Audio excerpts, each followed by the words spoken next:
Hey guys, it's me, Kelly. I know you guys have been waiting for this for a very, very long time. I have Crrow777 on here with me to be interviewed today by popular request. I can't believe how many of you guys wanted him on here. I thought he was the bomb, and apparently all of you do as well. Maybe it was because I shared him so much on my Facebook. I'm not sure. But everything that I was trying to tell you guys about the moon, about other things, was backed up by science, by Crow. Now, I just want to let you guys know before this starts, for security reasons, we are not showing Crow's face or revealing his identity, and I will let him explain a little bit more about that when he comes on here. But I'm very, very thankful to have him on the show to hopefully answer some of our questions, a lot of them about the moon. So without further ado, here is Crow. Howdy, and thanks for having me, Kelly. To harp on what you just said, it's kind of funny actually, because I had, I don't know, 50, 60 private messages on YouTube of your followers urging me to contact you, which is why I finally did. I wasn't sure that we had that much in common, but once I talked to you on the phone, here we are. So we can start off with maybe I'll just tell people how I got started. That'd be great. I've been filming probably since early in 2012, nearly nonstop. The sky, the moon, the planets, chemtrails, things of this nature. In 2012, everything changed when I filmed the now kind of infamous lunar wave, which shows what appears to be a refresh wave, actually two waves going across the moon. My further backstory is that I acquired my first big telescope, 8 inches, in 1995, which was when I started basically being an amateur astronomer. But what I'll do here is I'll run a video real quick so people can see. Let me see. I'm new at this. Okay, give me just a second. I'll flip over to my picture while you're trying to figure it out. Okay. Okay, are you ready? Okay. Let me know when you can see the Luna Incognita. Yes, we can see it now. Okay, so basically, this little clip is going to show how my original system is set up to film the sky.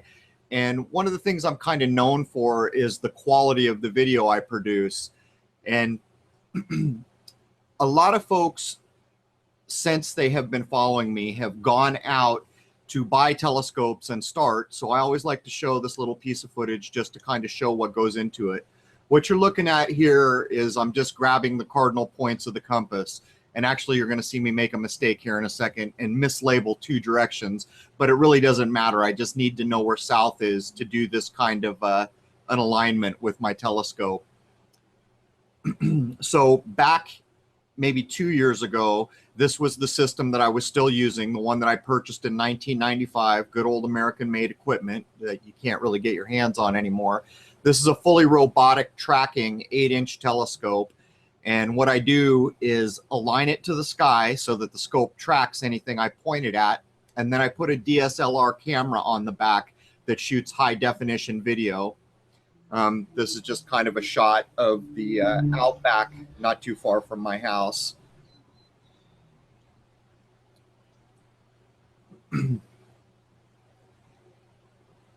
Okay, so I'm almost set up here. What most people find interesting is when I acquire the moon in this shot. This is just all the electronics that get set up. There's the DSLR camera. Basically, I take off the lens, and the telescope is going to become the lens of that camera.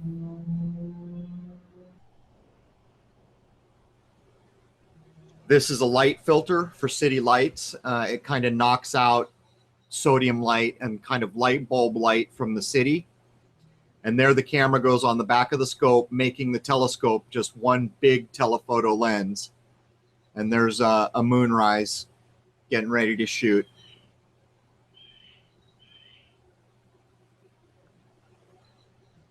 All right, so in these days, what I was doing is putting a laptop onto the camera so that I have a bigger view of the moon, using the laptop as a monitor. Currently, I have a much bigger scope, and I use basically a big TV monitor so that I can see really well. So what you're going to see here is the moon is up there in the sky, and I'm going to acquire it by pointing the telescope at it, and then it will all be visible on the monitor. There's the moon up in the sky. And this is the part people kind of find fascinating when you see the camera acquire the moon. There's the moon, and I do a little zoom with the camera there so that I can get a good focus. And so this clip's just about over, so I'll let it run. And there it is, all the way to the monitor so you can see how it's done. But anyhow, I'll hand it back over to you. Fabulous. I am such not a technical person. Everybody knows that about the Kelly. And my husband, though, he's a MacGyver, and he would be able to follow everything that you've done. For years, I have tried to set up, without spending like probably as much money as you did, I have tried to set something up to be able to view the moon and the planets and all that to get a better view, because several years ago, in the middle of the night, I got called outside, and so I went outside, and it's like, what is going on? And I just get this message that we want to show you something. So I look up and I see this, what I thought was a star at first, and it's not. It was flashing like blue, red, green, and white. So I got my Canon Sure Shot out that has a good zoom on it, and I zoomed in, and I saw what looked like a spaceship. It looks. I don't watch. I haven't watched television for like 10 years or so. So I can't remember what kind of cars these are, but like the race cars that have the really long nose on it. It was shaped very similar to that. So I have. Been photographing some really strange things in the sky. I have almost 3 million pictures of orbs, mostly debris and dust and moisture, but a lot of orbs. So I've been trying to capture these things. I've been taking pictures of the moon. About the only thing that I can capture on the moon is this aura around it. It will have like a golden and purple aura around the moon. I'm able to capture that in some pictures. But I wanted to do more with the planets, to try and look at the planets better and to try and look at the stars better. Because one night when I came out, I was looking at Orion's belt, and I was like, okay, something is weird about Orion's belt. Orion's belt are supposed to be stars, is what I've learned. And when I started photographing Orion's belt, they looked more like spaceship. And then I went out another night, and Orion's belt was stars again. So I've seen some really strange stuff in the sky that I have wanted to photograph. Is there some place that they can go where you have a list of equipment that's required or that you recommend for them doing their own sky watching? Well, generally what I do is I just address it. The problem is that there's so many options out there. I will say to everyone, do not buy Meade equipment. They have just gone south. Now, the telescope you saw me set up was back in the days, good old American-made steel and everything. That thing is a tank, but that is no longer the case with Meade. I usually tell people, look at Celestron, because the smaller scopes are affordable. The main thing to understand is that you don't need a very big scope to get a great view of the moon and the planets. If you go maybe 4 inches, a 4-inch scope, you'll have a great view. If you're just using a camera, cameras and telephoto lenses will do it, but you've got to use a tripod. And then if you want to put a camera on a telescope, it's, you saw how I did it. It's just a simple little connector thing that costs about 20 bucks called a T-ring. And that will get you on your way. The main thing is that with smaller scopes, you will not be tracking the sky, although some of the smaller scopes do. That's basically what I tell people, because depending on where you are when you go to look at these things, there's just so many options that I basically steer people away from Meade, steer them towards Celestron, because it's a good American company mostly, and that's how you get started. Oh, fantastic. So budget-wise, could I do this under $2,000? Easily, you could do it for. Really? I mean, the new scope that I have, you're looking at scopes after that 8-inch. I went up to 12 inches and remain in that area. You're looking at a $4,000 ish investment, depending on what you get. So for $2,000, you could walk away with a fully tracking, probably even, I'm guessing, somewhere between a 4-inch and a 6-inch scope. And actually, if you shop used, you could almost certainly get up to 8 inches buying used scopes for that kind of money. The reason that I wanted a Crow on the show to interview is because there are a lot of people that are talking about all of this, but you have got what I call scientific proof. I use scientific proof loosely because science is basically the study of this dimension. And therefore there are some flaws. But you had said something about science that and I thought it was really, really cool because I've noticed about science, having a scientific background, dealing with vitamins and biochemistry and all that, that you would try to do experiments and you would go on, someone's theory of things, and then things just didn't go right. So that told me that these theories, there was something wrong with the theories in the first place, that we didn't have a good base to work on. So is that kind of your line of thinking with science, that basically we've been lied to Well, about? What's your take on that? here's what I would say about science. It's kind of a double-edged sword. Science gave us the ability to drive in cars, have a refrigerator, and have air conditioning. So clearly you can see how applied science does a lot to shape our world. But in the same breath, I will say that I view science a bit like a religion. It's a club, and there are rules. As in religion, you're allowed to believe and say certain things depending what religion you're a member of. Science is no different. And as an example of this, take the moon landings. The moon landings are demonstrably you can show provably that what we have been handed as evidence of a moon landing was faked in a soundstage. On my channel, I just posted work from a guy who was a PhD at a Ukrainian university, I think a former member of that university, and he used what's called a stereoscopic method, which is basically using parallax on all the imagery that we've been given, where it allows you to take a couple images and then gauge the distance of things in the background. And in certain shots where the astronauts are supposed to be standing 5 kilometers in front of a mountain range, he demonstrated that this was done on a soundstage, and it's about 1,000 yards to those set pieces that are mountains. And so what we find is that if science would take a look with their critical eye and their scientific method at the moon landings, they would absolutely be able to prove that what we have been handed is false. Yet what we find is that as a member of the scientific community, it is almost a religious belief that that is not even questioned in the first place. It is just simply accepted as a truth. And so there's kind of the conundrum of where we find ourselves with science.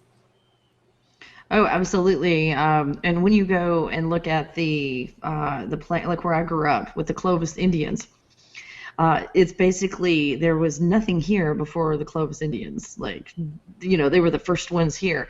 And any of the archaeologists or scientists that show evidence that there was anybody here before the Clovis Indians gets all their funding pulled. So, and that's how you have a lot of control in the scientific community, is taking their money away. Well, that's the enforcement system. There's not a university in existence in this country anyhow that is not dependent on funding, which simply means you do what they want you to do or you have no money to do anything. And so this is kind of the watchdog placed around, the things that are studied and the things that aren't studied. So we've got Chris Garner over here. He's like, finally, we've got we've got a Crow on here. Yeah, they had been trying just trying to email bomb you, and sorry for that. They did. They were They like, did. we want him on here, and I was like, I heard them loud and clear. yeah, I love it. I love it. We've got a lot of questions regarding the moon. Go ahead. This is now you come from the scientific background, and as you're aware, I have a lot of the psychic community, the ones that have a really high level of awareness. that follow what I do and all my craziness and experimentation and falling on my face and getting back up. But we all figured this out together. Um, and in all this, we have a lot of people who have been remote viewing. We look at things like the Tibetan Book of the Dead, and there's a lot of information out there, even carved into pyramids and everywhere that says, besides the obvious that the moon never rotates, that basically says that the moon is not what you think it is. That this appears to be something very, very artificial, and it's not just this floating rock in the sky. So I know this is a big elephant to eat, but what bite do you want to take first on the moon? Well, I mean, if you have people asking questions, I'd be happy to address them. Either way you want to go. On the moon, this was just from my experience, because I didn't know whether it was remote viewing or astral projection. I think it was astral projection, because when I got there, they could see me. So that tells me that the moon is in a much higher dimension than the third dimension. It's not like this floating rock that's in our dimension, that it's in the fourth dimension or higher. And what it appears also, because most people cannot see the fourth, fifth, or higher dimensions, but I'm trying to teach them to so they can, but they can't see it. So it appears that there is a type of holographic skin that is over the moon. And this is something that was really exciting when I saw your footage. Because to me, I'm not really a technical person, but just what I know, I looked at that and went, aha, that seems to prove what I suspected in the first place. Well, the way you described your audience, I would imagine that many of them are familiar with the Kybalion or the Emerald Tablets. I would also state for the record that I spent many years and have read probably thousands of books studying Tibetan Buddhism at one point in my life. I've done similar things with the Bible that we use primarily in this country. Having said this, in the ancient teachings, which are not very mainstream, which a lot of people in a more spiritual community are familiar with, like the Kybalion or the Emerald Tablets, there are 7 ancient truths, one of which is about vibration, correspondence, these types of things. When I filmed the lunar wave on the moon and I began to dig into what had happened, and I came to the point where I proved it was a filmed event local to the moon and independent of any equipment malfunction, I had endless lines of people looking at that footage. The problem was no one was going to touch it with a 10-foot pole. I had CCD chip designers, PhD physicists, just people from everywhere amazed, but none of them were willing to go on the record because of their jobs or the community they worked in, many reasons, which is understandable. What finally happened was this year, a few months ago, I was sent an email, and in that email was Russian text. Now, I translated the Russian text and came to understand that it appeared to be a chat room with 3 people in it. I think 2 of them were male, 1 of them was female, but what popped out and slapped me in the face was the word lunar hologram. In this chat room conversation that was sent to me, 2 people were talking matter-of-factly about how the moon was a hologram and how that everybody who knows anything anywhere in the world understands that the Apollo missions were faked. Now, there was a third person, I think a female, in this conversation who was saying, it's the first I've heard of it. So links were passed around. One of these links led me to what I consider to be a big breakthrough. It took me to the work of a man who died in 2011. His name was Alexander Katim, or Katim Alexander. And his nickname, I believe, is Hadibov. Now, this gentleman was a Russian researcher who held secret positions throughout his life. In his biography, they won't even list the places. But what hooked me was that the first thing that I saw from this link, getting it translated, and it's very difficult to translate technical Russian, I'm still trying to get good translations, is that he was describing what I had come to know of the moon. He described the moon as having 2 faces, an outer that we see and an inner that we do not see. I had come to understand that filming the lunar wave was most likely near a full moon. Hadibov said that it was in the 3rd phase all the time, or near full, until 2012. I had come to understand that the lunar wave would occur near equinoxes. Hattie Bob said not only near equinoxes, the big deal is the vernal equinox and the month to Easter following that equinox. And these three things that I had come to understand were completely paralleled in this Russian research. So at that point, I finally came out and made the clip, which kind of changed my channel, to be honest. I had a pretty civil channel up until the point that I stated flat out that the moon is an illusion and that nobody goes above low Earth orbit. So that's kind of where things have come recently, and why I finally took the full step of saying, to some degree, what I have come to believe. You know, I spend a lot of time trying to inform people, to help them kind of wake up to a reality they're unaware of. And in doing this, I measure what I say.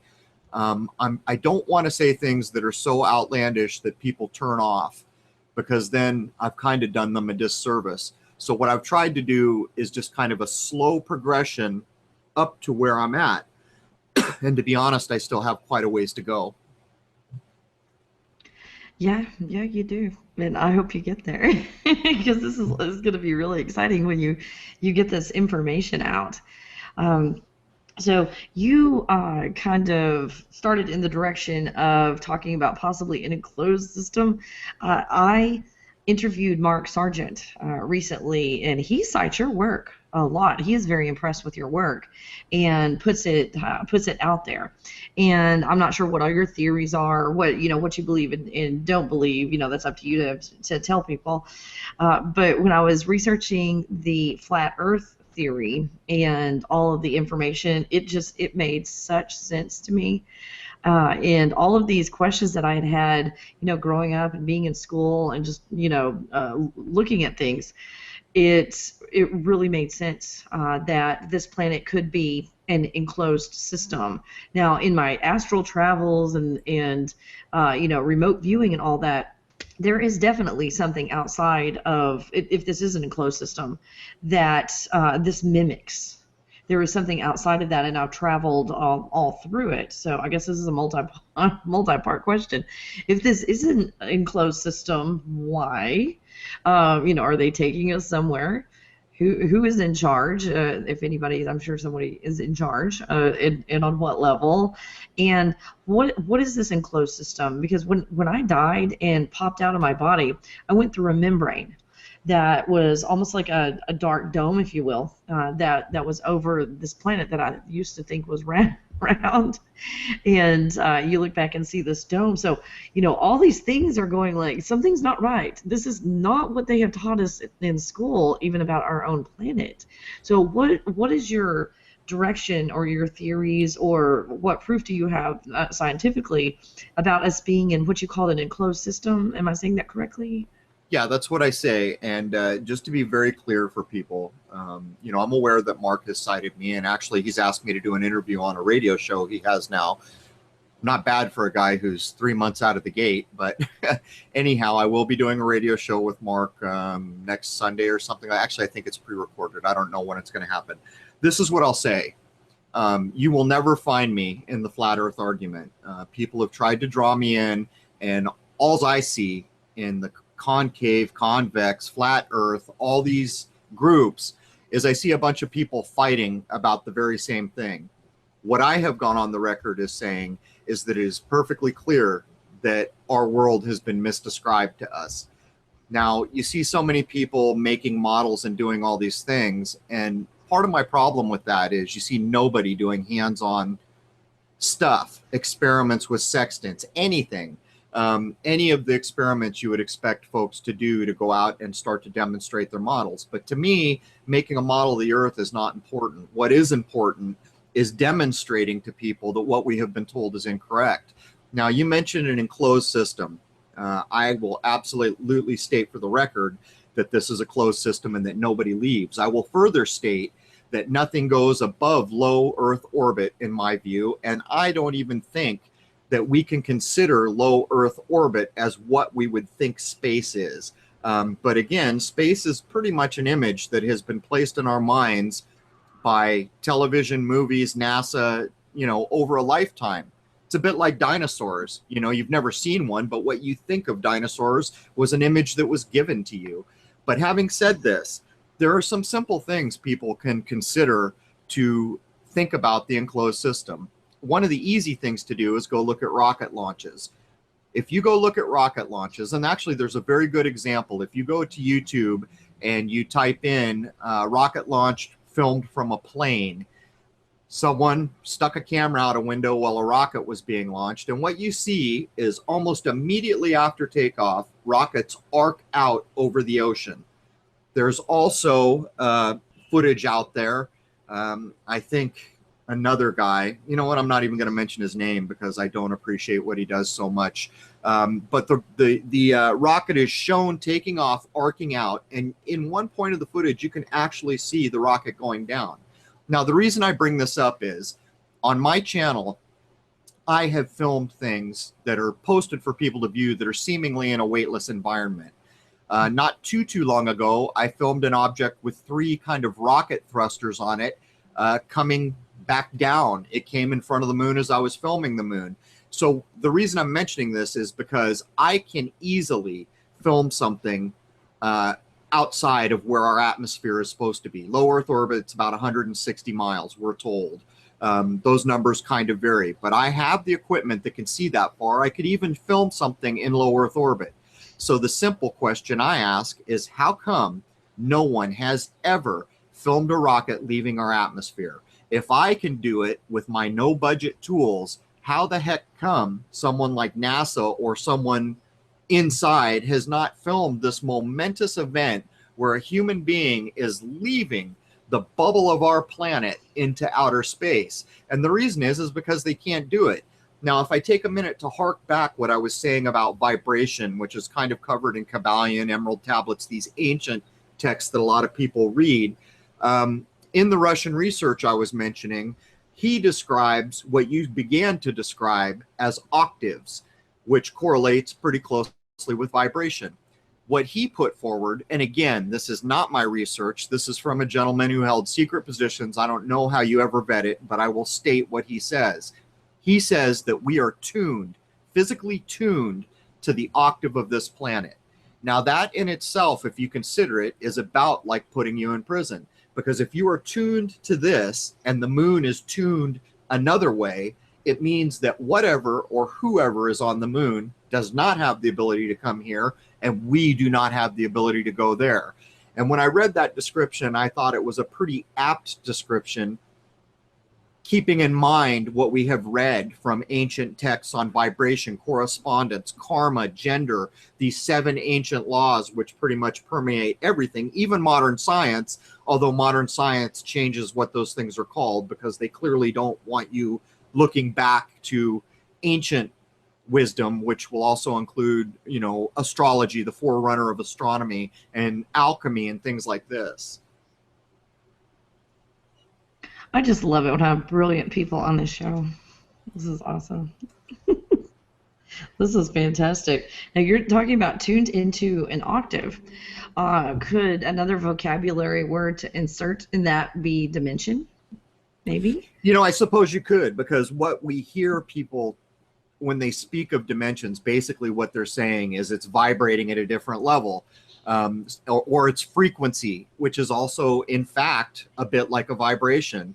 As a radio operator in the Marine Corps, frequencies, if you look at a wave hitting the ocean, that wave is similar to any radio wave. And frequencies could be thought of as a vibration if you consider the amplitude of a wave. The point is when people speak about dimensions, you typically hear that frequency is higher, so we can't see it, or their vibration is higher, so we can't see it, which is basically the same. I saw an interview with a brilliant man. You just called me brilliant? Well, let me tell you something. I'm not even in preschool compared to this gentleman. And he's an expert on everything electrical, and he's kind of like a modern day Tesla, but maybe something more. And what he said is that it is all basically electromagnetic energy. And so he equates music, light, all of it as electromagnetic energy. So, your question was, about dimensions. So the answer is yes, absolutely. You could consider frequency, vibration, octave, even correlate music with this kind of thinking. This is so cool. We've got some questions over here. Is it true that the moon influences what we see on Earth? If the moon was disabled, would we see the Earth differently too?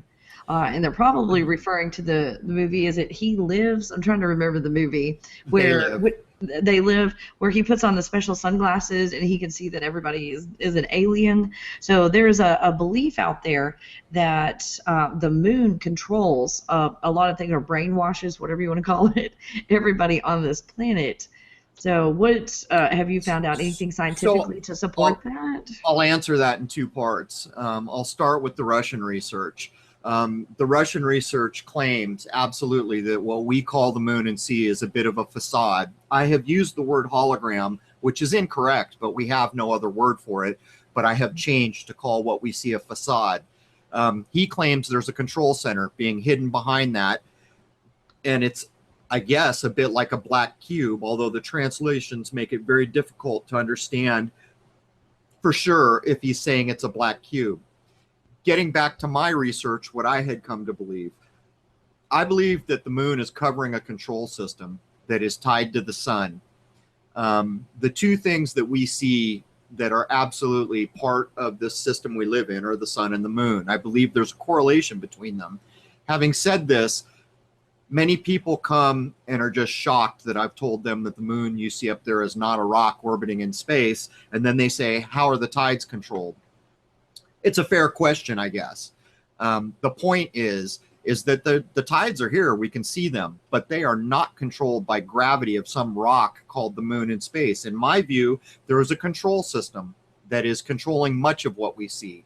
And to take this a step further, I began to question, well, wait a minute. If these things are true, was there ever a time here before the moon? And what I quickly found was, just using literature that's very old on this planet, I found that there is an endless line of Roman, Greek scholars, philosophers that taught their students that there was a time before the moon. Hippocrates, Aristotle, Censorinus, there's a whole long list of them. They were telling their students there was a time before the moon when a people named the Arcadians lived. Now, for anyone who follows Renaissance art, you will see the word Arcadian coded into a lot of things. I think there's even a painting by a guy named Poussin standing in front of a tomb that says something to the effect of et tu Arcadia or something like this. I've forgotten. Point is, they also taught about a people called I'm going to get this name wrong, the Pleistocene. The name of that people translates to a time of people who lived before there was a moon. Now, coming up into a more modern age, the Caldera Indians of Colombia, when they talk of the early history of their people, they refer to themselves as the people who lived here before there was a moon in our sky. The Mayans, now this is interesting, they talk about a time when Venus, which phases in the same way the moon does, ruled the sky before there was a moon. So what I came to understand is there is plenty of historical reference to a time without a moon that was seemingly a better time, a more golden age, if you will. But getting back to the Russian research, it almost seems like he is saying that the moon is so integrally tied to our life support system, even, that if it was to go away, everything would fail. Don't know if that's true, but that is what the Russian research says. So from my point of view, the thing that looks like a rock up there is a facade covering a control center, and that control center runs a heck of a lot of what we see down here. Oh boy, because we've been talking about trying to disable the moon and and all that, so it doesn't sound like that should be a path that we go down. I don't know, if you're going to throw a monkey wrench in a machine, it's probably good to understand what the machine does first. Yeah, yeah, that's very important. So I'm glad I had you on the show before we started monkeying around with the moon. Oh, that would be something. That's the Russian research, by the way. And the truth is that I'm just an average person. I will never be able to vet much of what is said there in my lifetime. You know, at one point in this man's life, his research was forced out of his hands sometime before he died in 2011. and it was forced over to Israel with an oil company involved. Wow. That is very interesting. Hmm. Ooh, the tangled web we weave. This says, "Oh, the black cube. Have you heard of the black cube of Saturn?"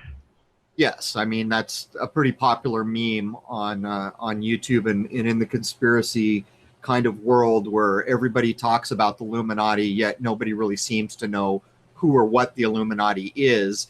The black cube is clearly a basic tenet of the deceptive control system we see down here, even to the point where there are endless cube statues placed in key places around this planet. If you go on YouTube and search for black cube or cube sculpture, you'll get a whole list of these things. And when you discover where it is they're placed, you'll begin to realize that there is absolutely something about six-sided objects that corresponds very closely with our deceptive world. Yeah, you see them in front of large corporations, at the center of belief systems or religious systems. You see those suckers everywhere. Well, even the Holy Cross folds up into a cube. True that. Didn't even think about that. There's geometry in action. Now, what about the International Space Station? They're asking. I've seen some clips where the women will have their hair and kind of spray it up, standing up, where it looks like they're in zero G. So how do they fake these space station interviews? Well, most famously, the Chinese, who are now doing the latest fraud with the moon, were caught red-handed passing off astronauts in a pool footage and telling people that they were in space. It's a kind of ironic that in the Bible, the firmament, which is absolutely, if you look at the definition, something firm, divides the waters from the waters, and yet all our astronauts seem to use the same language and suits that one would use to go underwater. It's very ironic. When you're in space, you're floating. It goes on, but there's plenty of footage out there showing astronauts in pools with bubbles present. And not only that, if anyone's seen the tank where the mock ISS is, submerged so they can practice, there is a massive green screen in that pool that is always cut out of the shots, but you can find pictures. To get back to your question, the ISS is a fraud. I have no idea what we are seeing when we see it transit the moon. It looks like it should look, but for those who don't know, the ISS transits the moon in less than 1 second. It goes by that quick. Point is, how should I address this? You asked me how they're filming it. There's a lot of people saying they're doing it on wires, they're doing it in pools, they're doing it other ways. There's so many videos on YouTube that do a pretty good job of describing the fraud that is being presented to you, even to the point where I was sent a video recently of an astronaut talking about the new Orion program and stating verbatim that they do not have the ability to leave low Earth orbit, and that's what Orion is all about, that maybe someday they can leave low Earth orbit, which is a bit of a smack in the face considering endless Apollo missions, we are told, went much further than low Earth orbit. So I guess, does that answer the question? I think it does, and more. This is very interesting. I'm liking this. I've watched a lot of your videos, but you have got so much more information than you've got on your videos as well. So this is amazing. You got to stick one toe in the pool at a time, or people run. That is true. That is true. Now, I don't want you to ruin your credibility or anything like that, but you have an audience that goes beyond science. So anytime you want to throw something out there, they can. Don't worry, they can handle it. Is the moon completely fake, or is it real with a more holographic, although everything is holographic, film over it that's used to manipulate energies to the Earth? Are there any energies from the moon that are safe? So this is slightly the same question, but in a little different way. Well, again, the Russian research, and again, this is not my research, talks about radiation that is shed from the moon, and he equates it with when the moon is full, you're getting 100%. When it's half, you're getting half of it. But what he says is that radiation is tuned to our octave, so it harms us not. No harm done. That's how he describes it. Now, to answer the first part of that question, in my view, what we see is a facade. I don't even think it's really possible to land on it per se. I think it's simply there to screen. Now, here's a thought experiment you can do. Since I have been filming since 2012, I've probably seen 100 fireballs that we were told are meteors coming from the sky, right? Now, when I look at the moon, I see this pockmarked, bombarded surface that we are told has been hit endlessly with space rocks. In all the thousands of hours of filming I have done, I have never seen a single thing change or hit the surface of the moon, to include when we were told NASA was crashing things that are in orbit, including the Chinese. Now, to take this a step further, there is no atmosphere, we are told, on the moon, and it is covered in 4 inches or something like this of a fine powder. So if anything hit, you'd see quite a plume, and since there's no atmosphere, that plume would be very visible. So what someone did on my channel when I made these statements was went out and dug up this low-quality black and white footage that they called 4K video, kind of laughable, of an object hitting the moon where you see a bright dot for about 4 frames. Clearly fake video. And my point is if we are constantly hit with space rocks and we have an atmosphere, how in the heck can we see a completely unchanging moon decade after decade after decade? It's not possible, because the one thing that is true of life is change, except for the moon. That sucker doesn't change. If it was 15 the first time we saw it, it's still 15 today. Hasn't aged a bit. Yeah, that's a dangerous age when you have children. 15. The room never gets clean. The moon's a dangerous thing. Yeah, I think you're right about that. Nothing good for us. Now, the distance.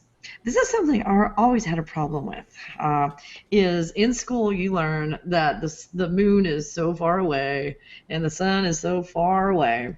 And I don't think that's true. There's a lot of things that have been telling me that is not true. And then I was watching one of your videos. You can say this a lot more scientific than I can, but you basically took a dot on the moon, and it was something like a crater or something like that, and you took something of an equal size and put it on the sun, and you were able to manipulate it over a program that you had on the internet, and to put it so far away to see if you can still see that spot on there.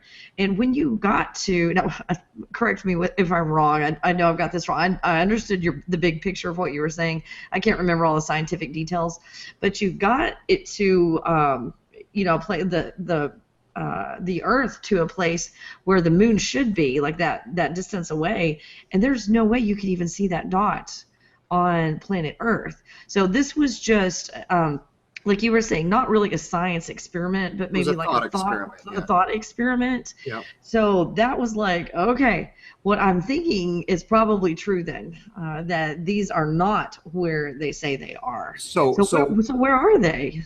Well, what we can do is, first of all, the video, there's 2 videos back to back on my channel called How Far Away is the Moon? That's the title. On the first one, I used the example of a 16-mile wide crater. But then as I thought about it one night as I was viewing, I realized you have to have almost eagle-eye vision for anyone to detect it with an unaided eye. So what I did is I updated it with the following video, and I used the crater Aristarchus. Aristarchus is like this white dot that everybody sees. I looked at it, and the crater is not 40 miles, but there's like the white that is around it in some images, and every image you see is different, is 40 miles. So what I did is I went into Google Earth, and I made a 40-mile wide circle. And then I zoomed away from the Earth as much as Google Earth will let me, which is 40,000 miles. At 40,000 miles, you cannot detect this dot anymore. And the moon, we are told, is 6 times further. And so it just kind of demonstrates that when you look at what you've been told, you find problems. And it's pretty clear to me that the moon is not 250,000 miles away. I stumbled on this one day when I was filming chem planes, and I calculated that some of them were 7 to 9 miles high. And some of these planes, I couldn't see any detail on. I couldn't see any color. It was just this gray plane that you could barely even see because it was 7 to 9 miles away, which has got me thinking, well, wait a minute, I'm filming the moon. It's crystal clear, and that's nearly 250,000 miles away. And that's when I came up with the thought experiment to demonstrate that, we just get told a lot of fairy tales over and over again until that fairy tale becomes the truth we live by. Yeah, that was pretty amazing. And we've got some questions over here. There's about 4 or 5 questions, kind of jumbled together. Okay. Let me see if I can find the one on where I was talking about the sun. Let's see. I'll have to come to that one in a minute. Now this one, we're going to get back to this in a second. I know of a study done on the Van Allen belt that proves there is an unbreakable barrier. Could this be the membrane that Kelli remembers seeing? Because I don't have vocabulary. After I came back, I had to make up vocabulary.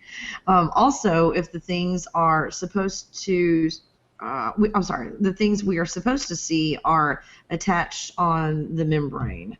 Attached, Well, maybe let they me mean like a computer screen or a monitor or something. Yeah, let me take that backwards. I think the second part of that question is someone doing a good job of critical thinking.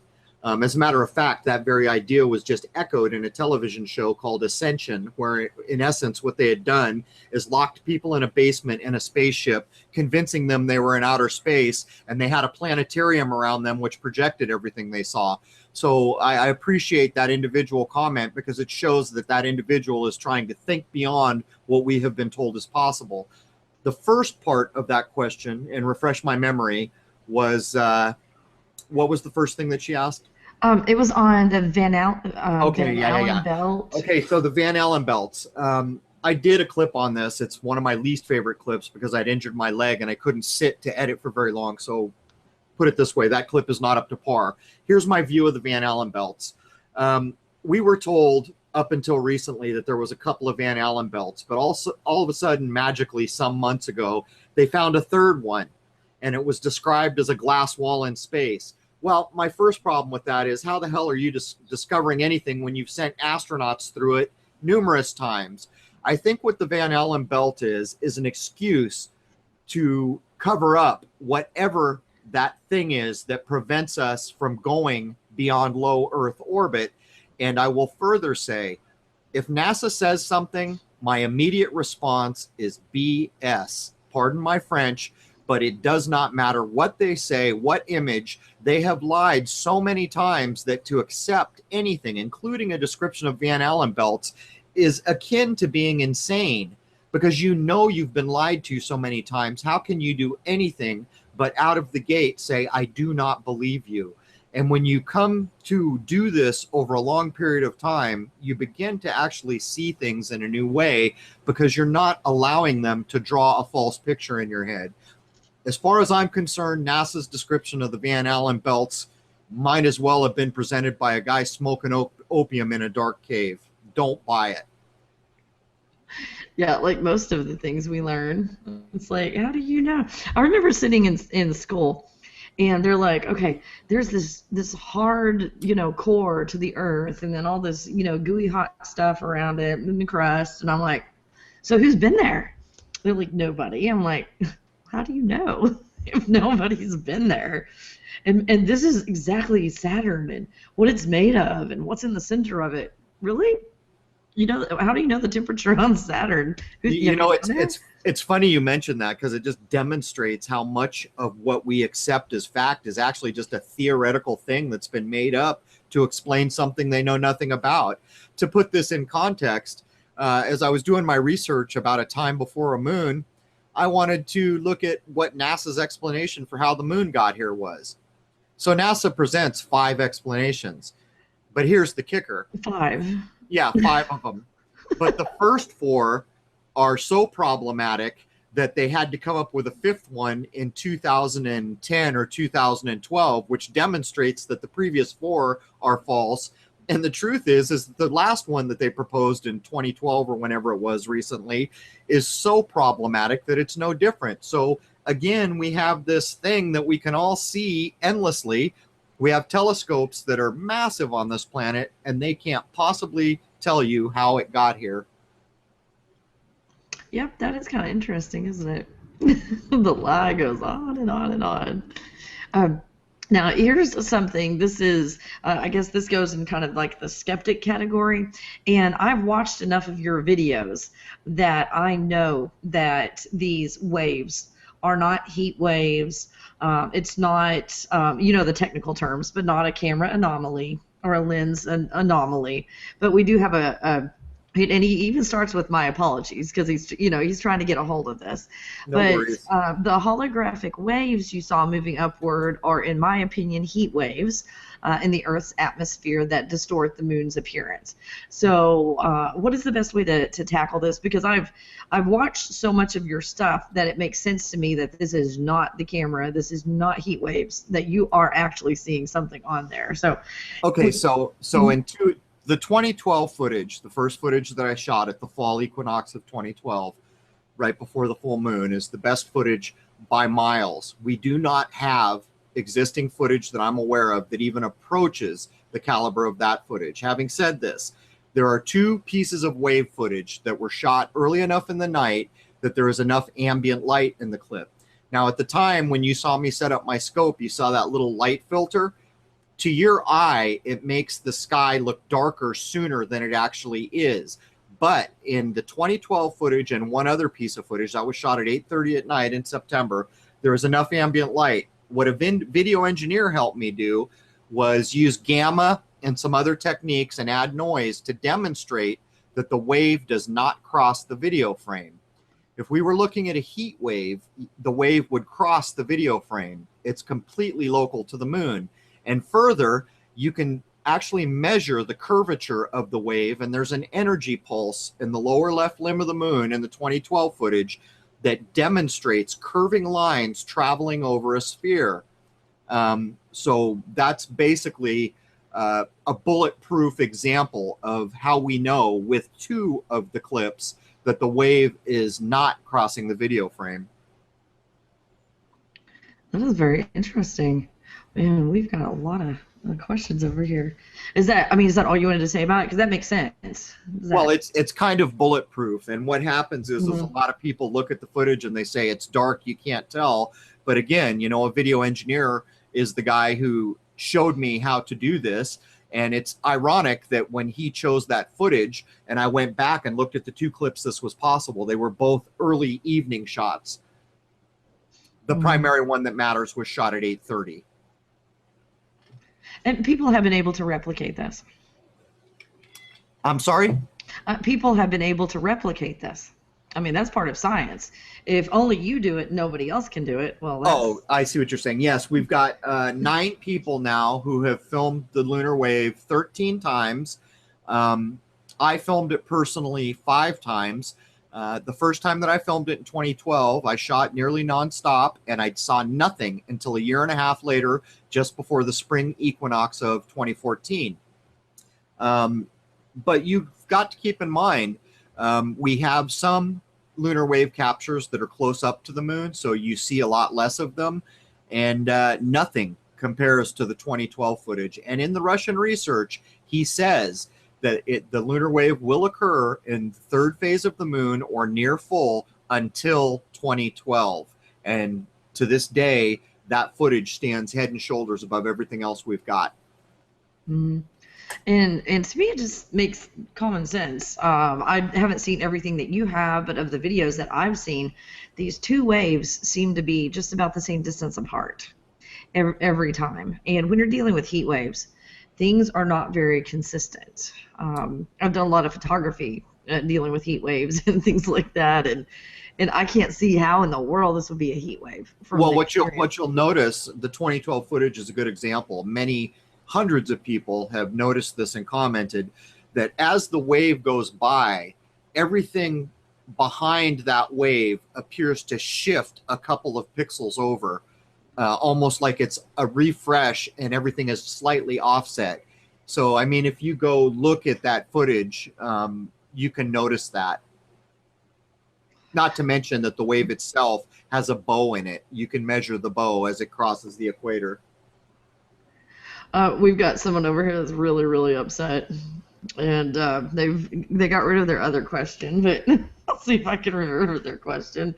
What will happen on here is on some of these shows where we're dealing with issues like that and things that contradict what you learn in school. You've got somebody who is really deep into that study on whatever level, and they just get really upset because this information really shatters their sense of reality and what is true. So this one is like, convince me, you hear the attitude in this, convince me as a scientist and an expert on space that you are not totally deluded. Well, And here's the problem. If you're a scientist, I can't convince you because science is a club that refuses to look at this in any open-minded way. What they do is they come in assuming that it has to be a heat wave or that it was left by an airplane of all things. And so my problem is, you are welcome to draw whatever conclusion you have. I think it's unfortunate that people get upset, but when you see people get upset, that is a very telling thing. I'm saying what I'm saying, but if someone contradicts me, I don't get upset about it. They have their right to think the way they do. Truth is I have had observatories contact me simply to tell me what a disgrace I am to the community of amateur astronomy. And in my view, that's what science, that's why I'm contacted by scientists. It makes no sense. If you look at what I've done and you wipe your slate clean as you are supposed to, saying I have no idea what this is, and you work from there, you will come up with the absolute conclusion that what I filmed should not exist according to what modern science tells us.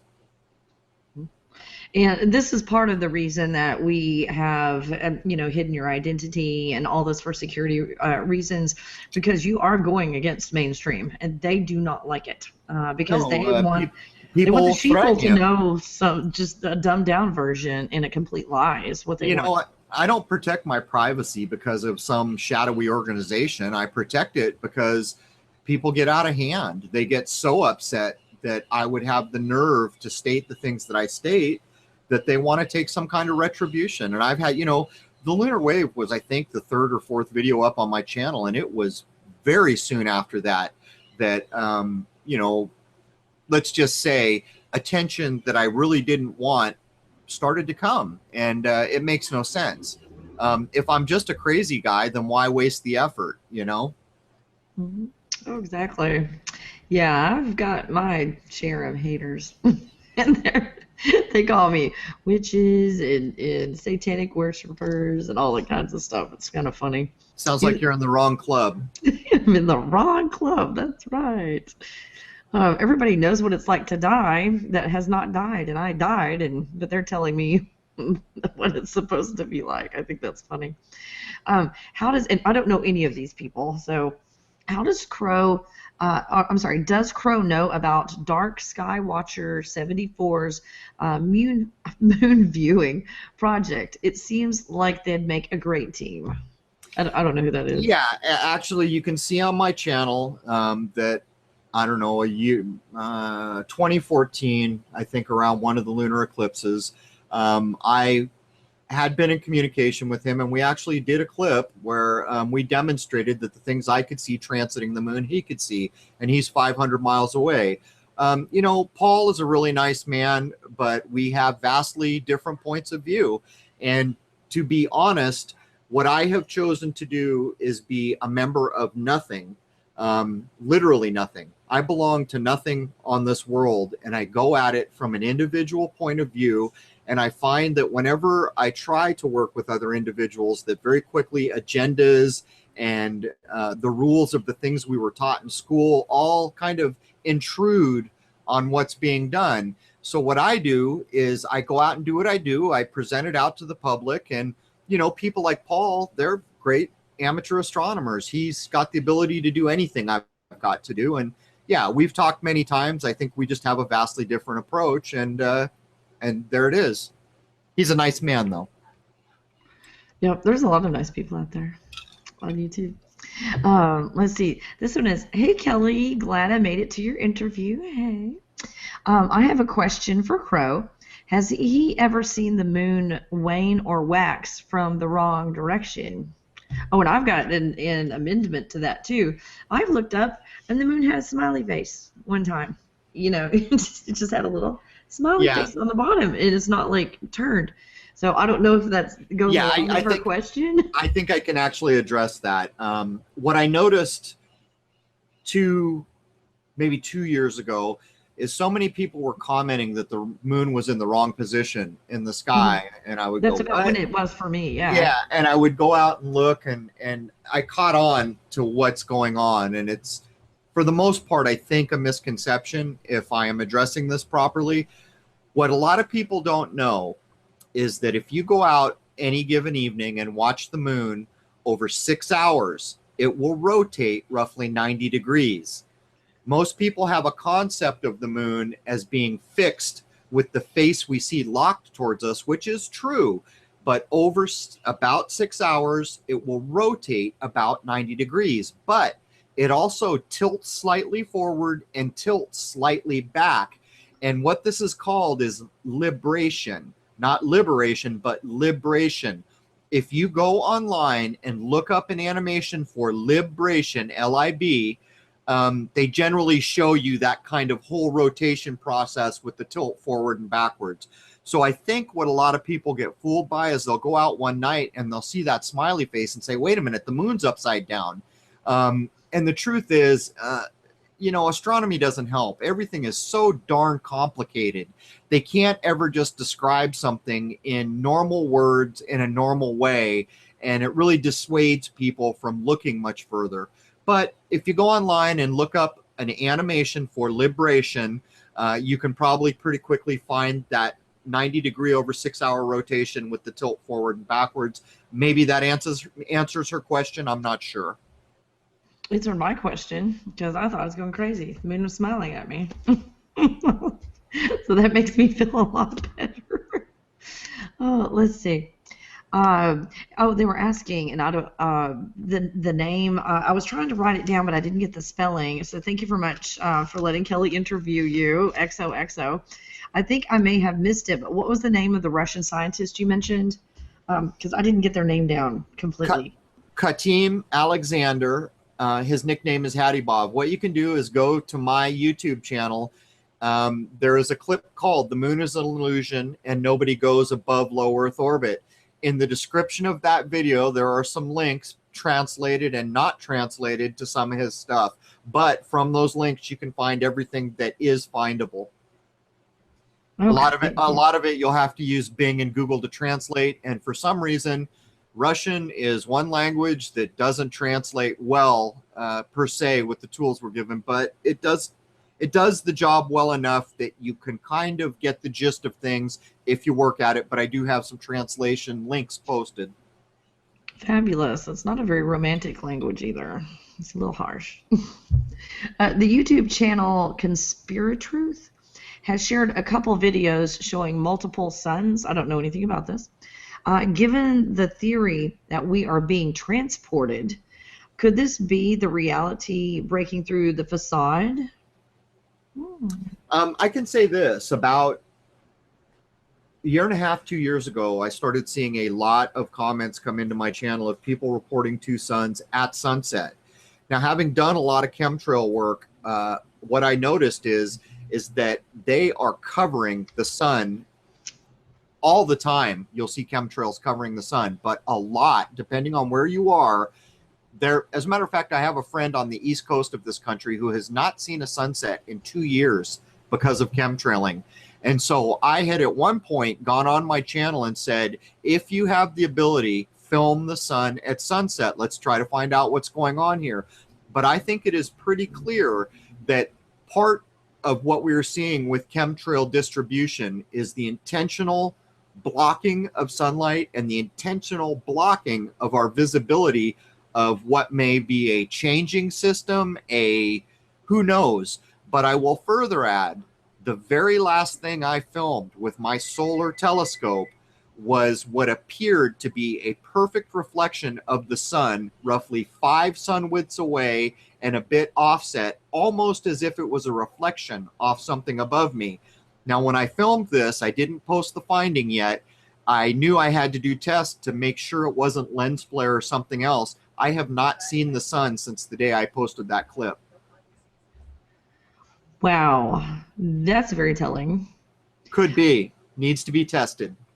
Wow. While you're answering the next question, I'll see if I can find a video of mine that I put up because everybody's freaking out about a second sun and posting all these videos. Look, here's the second sun. And I found out something by accident, and you can help me with my vocabulary on this. Like I said, I was working with very rudimentary, cameras, and also I would take my camera, and I didn't have the fancy lenses you screwed on because I don't think my camera is so old they don't even make them anymore to put on there. So I got one of those welder's glasses that you put on the welder's mask, and I taped it onto the front of my camera so that I could film the sun coming up in the morning to see if there were two suns or what was going on. So I set it up outside. I went inside, made some breakfast, and was getting ready. Then I went outside, and I looked on there. And it was like, oh my gosh, there's two suns. I was like freaking out. So in the process of moving it, because the sun was moving, so I was moving my equipment. When I moved it, I touched that welder's glass, and it moved the welder's glass at kind of an angle. And when I did that, the second sun moved. And it was, I don't know if you call it a sundog or just a lens anomaly. I'm not sure, but I can state categorically that there are an endless line of people reporting seeing similar things, and a lot of people equate it to Nibiru. And for the record, I don't take Nibiru very seriously. In my mind, it's been coming my whole life and never got here. It just seems to be another one of those things that is endlessly bandied about. Now, whether or not Nibiru is actually, like one person just came and said, what if the moon's Nibiru? And when I heard him say that, I thought, you know what? Now that's more palatable idea to consider for me. He was saying, well, when the moon, if it was placed here, we would have all this destruction down here. And he made all these points. Not that I'm saying they're correct. What I am saying is it is clear that people are reporting seeing two things instead of one when they look at the sun. It is clear that chemtrails are directly affecting our ability to see the sun or experience sunlight in all its glory, because it is blocking a heck of a lot of sunlight to this planet in places. So I think it's important that people pay attention and film whenever they can. And if you live in a place where you can see the western horizon, get out there and shoot some video. See, you might surprise yourself. Here's the video. This is just a really short clip of the video, and you can see the sun. Sorry, the quality's bad. The sun, and then this thing on the side. So let me start the video. So this is when I figured it out. See how I'm pulling the lens down, the filter? Yeah. And it's going up and down. The second sun is going up and down as I'm moving that filter. So that would usually indicate lens flare. Exactly. And I think what was happening to everybody is their dark lens, they had screwed on there and fixed. It was fixed on their lens, so no matter what, that second sun stayed in the same place. And because I rigged mine and taped it on there. It could be, but one thing you can do to rule out sun flare is to simply put a tube over the end of your lens, so you're shooting through a tube. They make hoods for cameras, but if you put a tube and shoot through the tube, it's not possible to pick up refraction, lens flare in that way. So that's one way. Hey, can I take a 30-second gentleman's break here? Oh, you go for it. I'll be right back. Sorry, drinking too much coffee. Same here. So what do you guys think? Yes, this is awesome. You've got some good questions down here.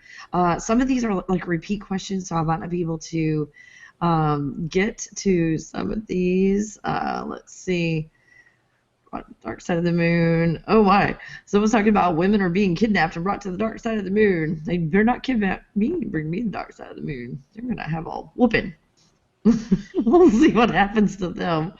On the flat earth theory, he was talking that he's not really into the flat earth theory and all that. but there are some aspects to it that make sense. Basically, what he was saying is whether the Earth is flat or something else, it's just not what they said it was. That was his point on that. And you guys have got some good questions. Awesome questions. And let me scroll back up to the Okay, top. I'm back. Much better. Yay, yay. Yeah, this is not like radio where I can like play a song or something and then walk away for a while. Uh, Now, here's somebody that's having some psychological issues about this, and this is kind of a big deal, and partly why I think you're doing what you're doing, and trickling down a little bit, giving them a little bit of information, allowing them a little time to adjust, and then introducing more information, because you got kind of the when you put stuff up there, but a lot of people have to adjust to something new when they have learned since they were in kindergarten something is a certain way, and all of a sudden it's like, okay, this, I don't know what is going on, but it is not at all what I learned. They've got some psychological stuff to work through, but psychologically it can be pretty scary to think the moon and other space objects are not what we think they are, especially when we think of them as a part of a control system. How do you stay sane believing corruption goes even beyond this planet? So they're So, kind of so freaking look, out. that's a darn good question. That to me is a critically important question because it addresses the vast majority of people out there who are just trying to raise a family, just trying to get through life with all the obstacles that are thrown in front of us. Um, I will start to answer this question by saying you should not believe a darn thing I tell you just because I tell you it. I hope that you will consider the things that I say and go out and use your own given ability to determine what is feasible using disparate experience in your life to actually observe something and quit accepting what textbooks, what Crow, what everybody is pouring in at you. The only thing that you can do is to hear what's going on and then consider it in your own life. The way I live my life and the way that I allowed the blinders to fall off my eyes was one day when I realized things are not right. I made the commitment to stop believing in everything I had ever been told. From that day forward, 1 and 1 no longer added up to 2 until I could critically think about it, and on my own, free of outside influence, I could make a decision on whether or not I knew enough to call 1 and 1 2. Of course, that's a simple example, and it doesn't take long to put 2 fingers up and say, yep, that's 2. But if you can do this over a year or so, you begin to get an entirely different view. It's almost like seeing for the first time. And in doing that, your intuition will wake back up. Maybe some people have never had intuition. But the threat along the way is that the system will constantly try to pull you back to your comfortably built lifetime. All the things that you came to believe were true over a lifetime. Constantly, you'll be tempted to say, to heck with this, I'm just going back to everything I knew.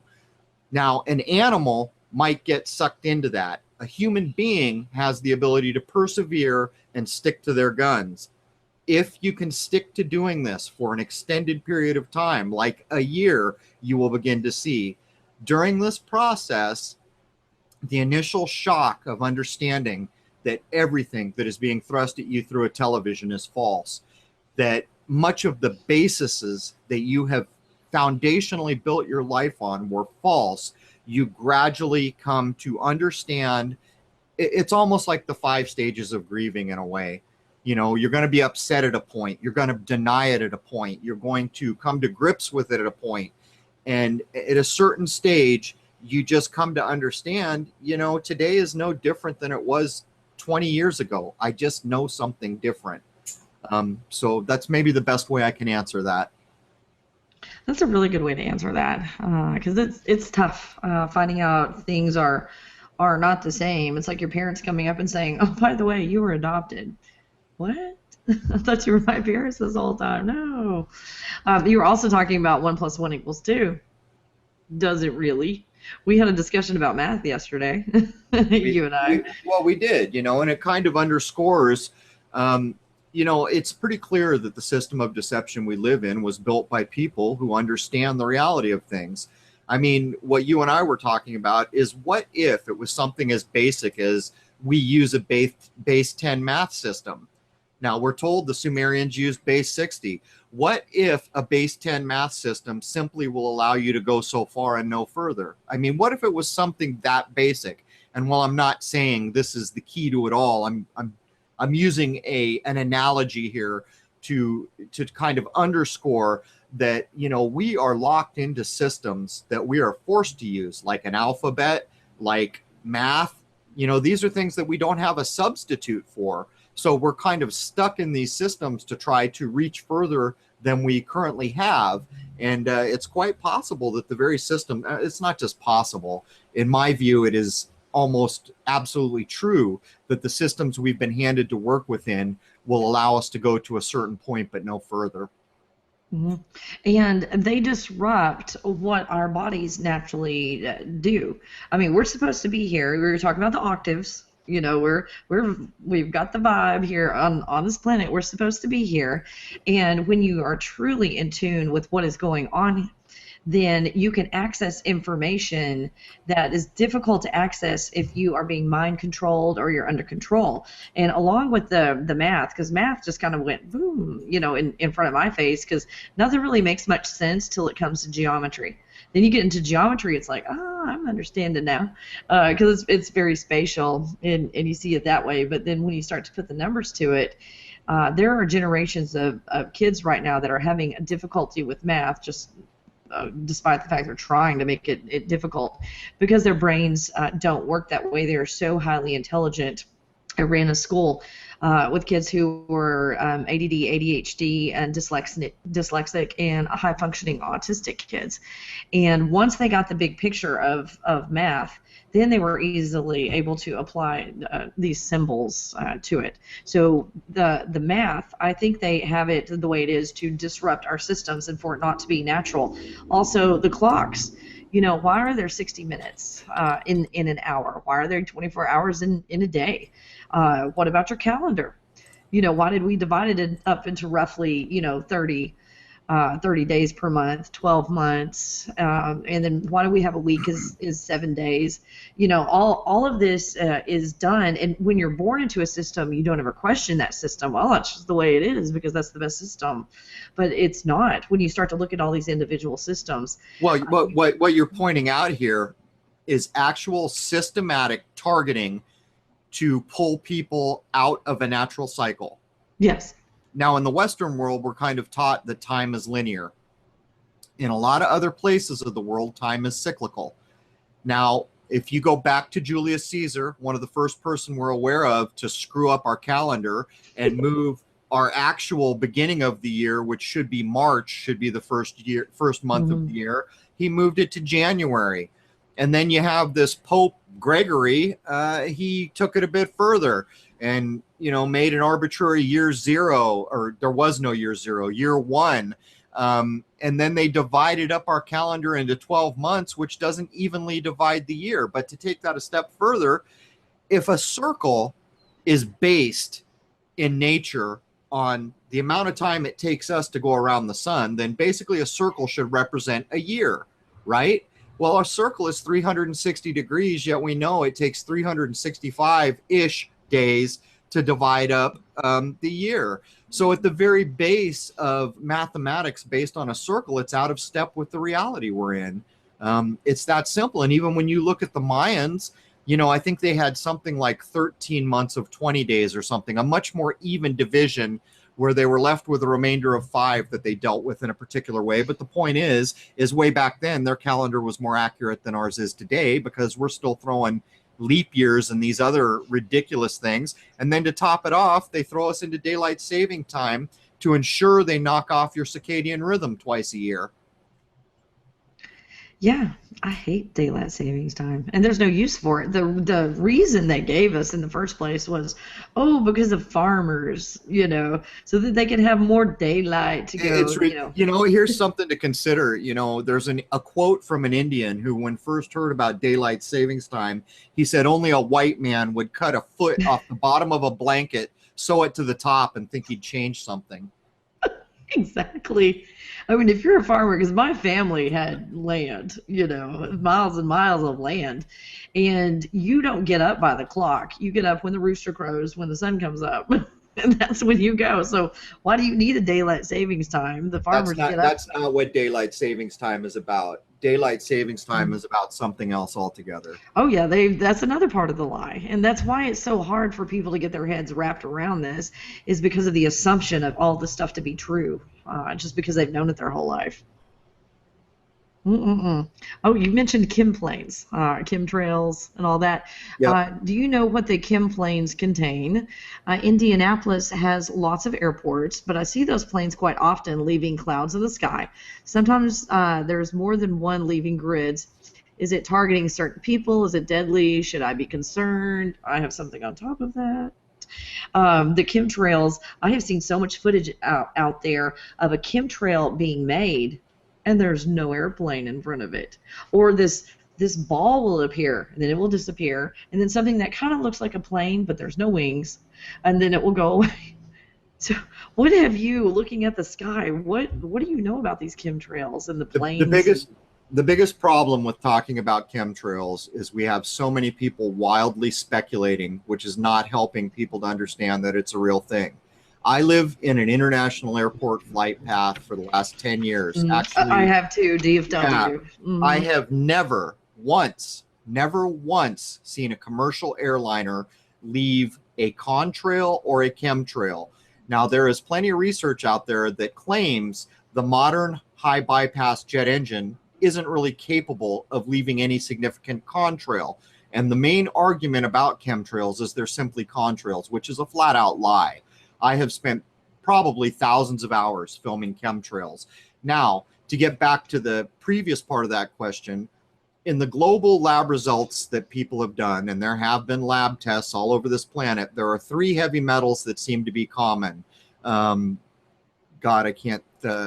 So aluminum, because we had our aluminum, barium, strontium, or something like this. You can look it up.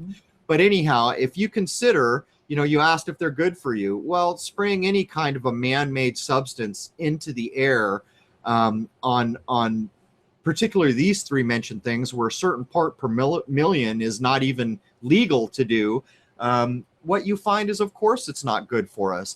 Now, what are they doing with them? Well, I've been looking at the age of deception for a lot of years now, and what I find is any given thing they are doing is a bit like a hydra. It has many things that it's doing at once. On the face of it, it is very clear to me that they're blocking a heck of a lot of sunlight. Sunlight's an important thing for living organisms on this planet. Beyond that, weather manipulation is actually documentable. I can go right now online and show you an Air Force document with the title something like Owning the Weather in 2024 or 25. This is a stated purpose of the Air Force. I think it's pretty clear that some of the HARP installations have to do with this kind of milky white deck that chemtrails make in the sky so that they can bounce frequencies through it. And as a radio operator that I was in the Marine Corps, I know something about bouncing radio waves off the ionosphere. So while I can't directly answer your question, what I can say is it does not help to wildly speculate. But what we do know is that there are heavy metals that are not good for us. It is blocking a lot of sunlight, and it is clearly attached to weather manipulation, among other things. Yeah, and we had an organic garden. I'm trying to remember, it was like 8 or 10 years ago. And like the first year, the leaves on the zucchini plant were this big. They were huge, and we did really well. And they've been chemtrailing for a while, but that's when they started to really heavily chemtrail. And every year, our crops would be less abundant. They wouldn't grow as well. And we'd had our soil tested every year, and some of the heavy metals that you're talking about were in our soil. And they started to accumulate more and more and more. And also the pH changed of the soil. Well, as a result of some of the aluminum and all that, the pH changed in our soil, where we can't even grow a garden in our backyard anymore. And Well, we I have mean, problems with it's a that. scary thing to consider when, so many places on this planet now have fluoride in their water. If, the average person looks at what's in your food at the grocery store, it's almost like they're creating another species. I mean, there are reports out that show that male sperm count is down 60% over the past decade or so. Who knows what the effect of being exposed to so much artificial kind of chemically substances is, but it's not lost on me that in the modern age, the ability of technology, there are people on this planet who understand full well what is going on, and engineering these things. So there it is.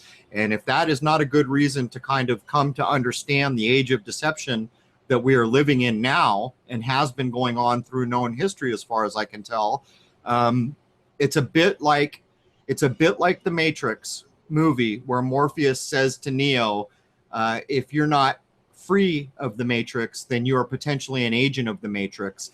And I'm writing another article that will go up on Higher Side Chats this Friday that is all about the age of deception. That is what 6 pages are about. This is Chris Garner. By the way, Crow, I really like the video "Attacks Do Not Change Facts." I would like to commend you on the confidence in which you defend your research. Please keep the great information coming. Thank you for your work.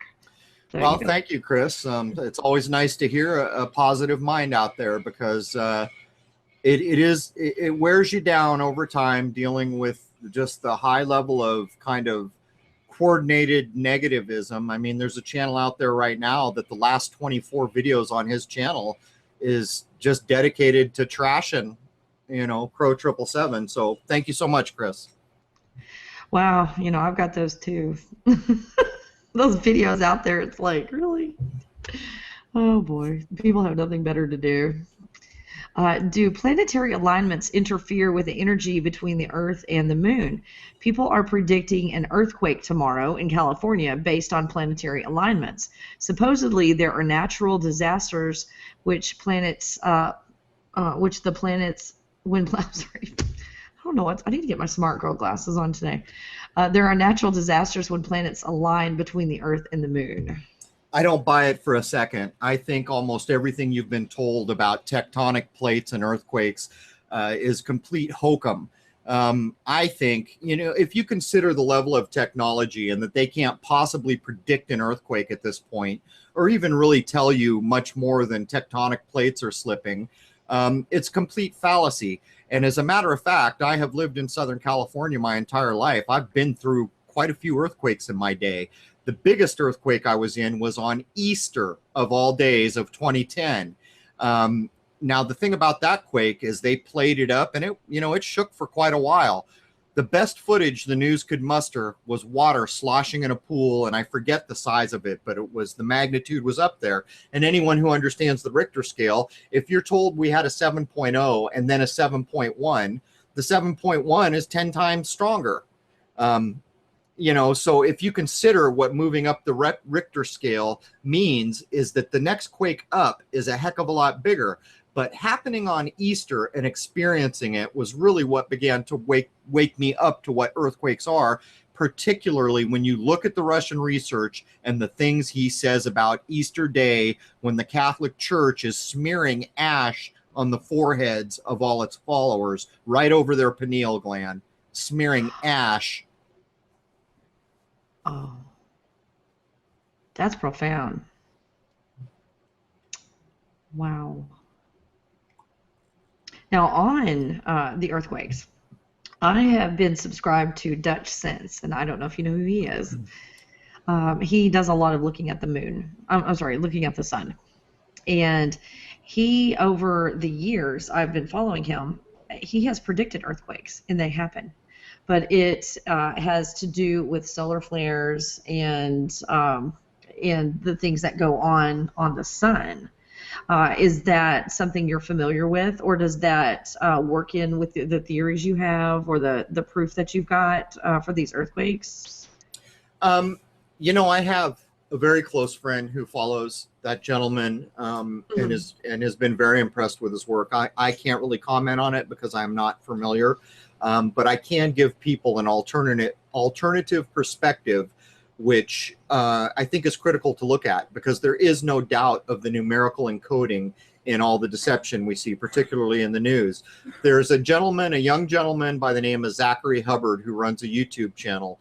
If you search for Zachary Hubbard or Zach Hubbard in numerology, he just recently did a clip using gematria, Jewish gematria, simple numerology, to actually use that method to predict an earthquake for tomorrow. Don't know whether all these things are going to pan out. I'm not here to tell you that I am backing these things. What I am saying is what this gentleman is attempting to do is part of the new vanguard of people on YouTube decoding the age of deception. So he bears, it bears looking at what he's doing. And whether or not you agree with the assumptions or conclusions, the important thing is to observe what he is trying to do. That is what's critical.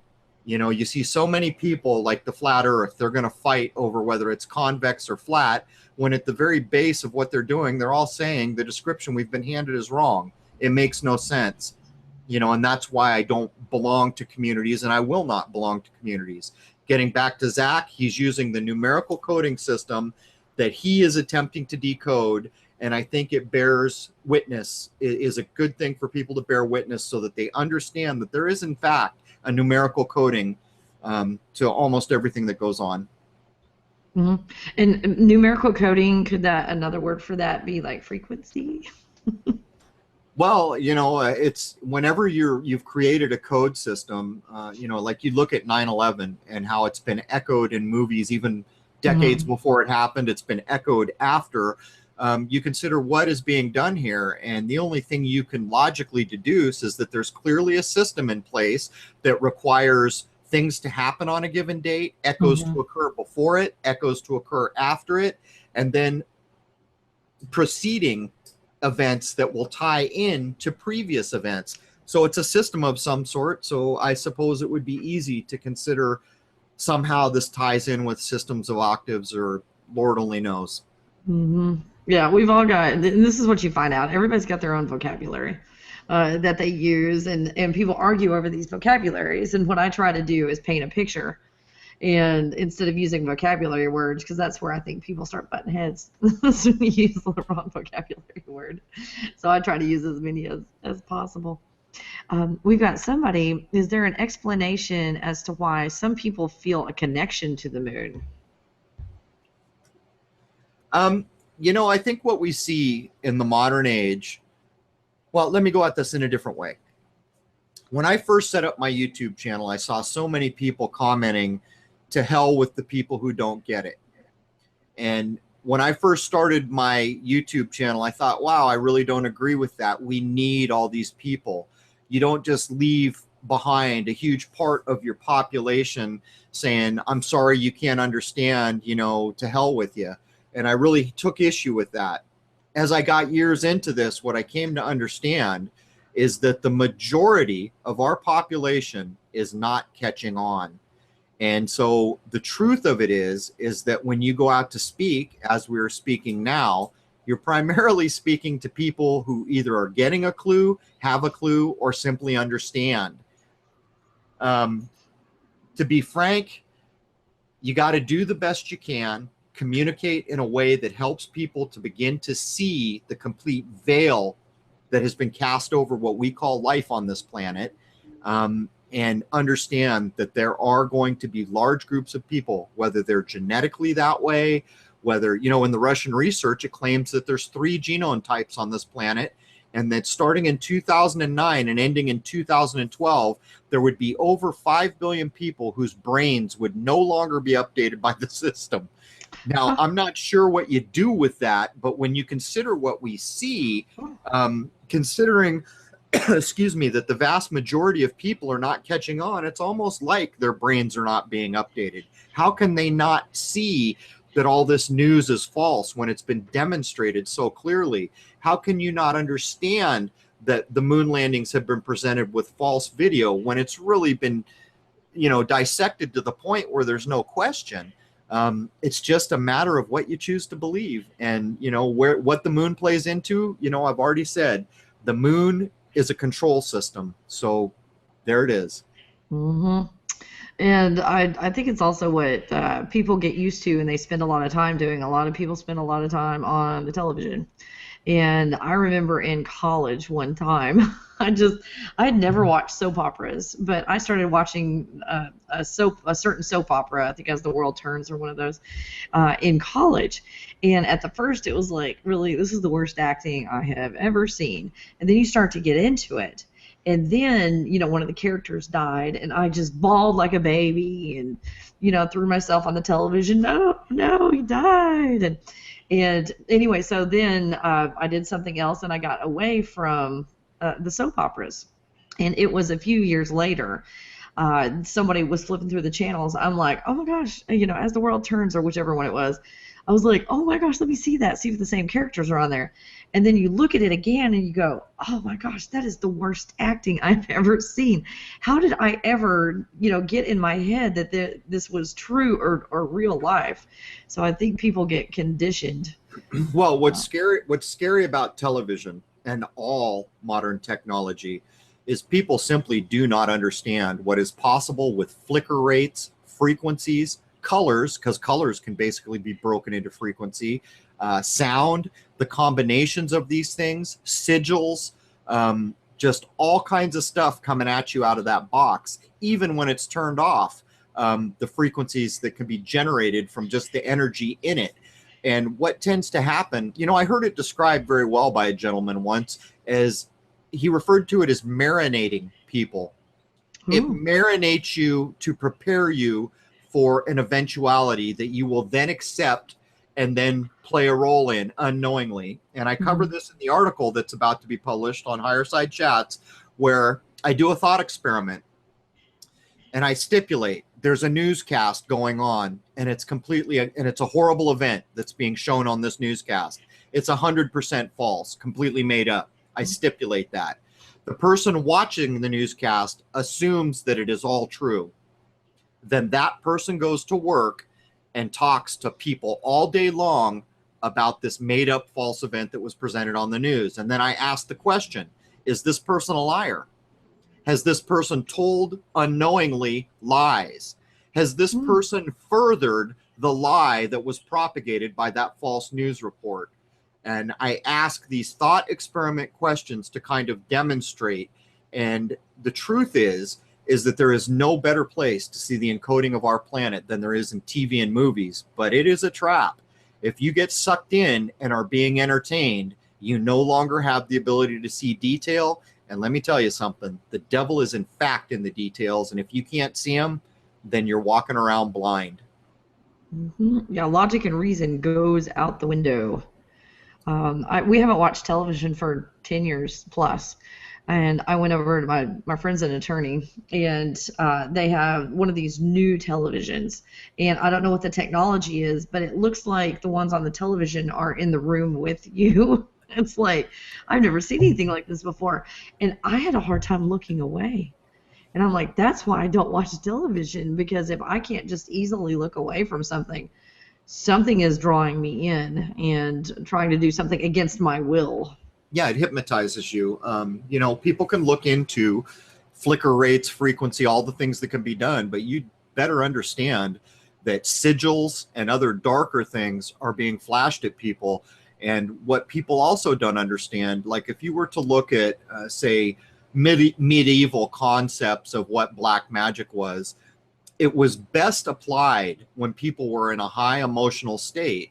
And that's in fact what a rock concert, what a enthralling movie, what a television show will heighten your emotional susceptible state and then deliver whatever it is it's delivering. And when you combine sigils, colors, music, sounds, frequency, flicker rates, all these things, it is akin to programming human beings in a very predictable and repeatable way. I just did a past article that is posted on Higher Side Chats about the weaponization of music, which officially occurred in 1939 by the Rothschilds and the the other group that you always hear about, Rockefellers, and the role that the military played in that, and how RCA came to be as basically a front for all this weaponization of media, which never stopped. And what you find is that all modern, in 1939, orchestral A, the A that you tune your instruments to, was changed to 440 cycles a minute. Now, what they changed it away from was 432 cycles a minute, which corresponds with the Fibonacci sequence, or how a leaf grows, how nature proceeds.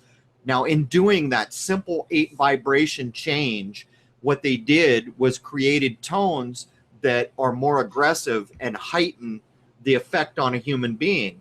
And you can look this up online, that there are whole huge populations on this planet that are downloading devices that will retune their music back to 432 on their iPods. There are people within the music industry that are working to undo this very damaging weaponization of music. But when you consider that this was done in 39 with music, then you better be able to add 1 and 1 and understand what a television is doing. Oh yeah, that's something else. And in the music, using my psychic abilities, I was able to detect, and I wonder when this started as well, to detect like demonic type entities that they have put into the music. That once you play the music, they can either possess people or influence people. And I was one of those. It's like, okay, I hear this, I want to see if it's true or not. So I would play the videos and see if there were any entities attached to it, and there were.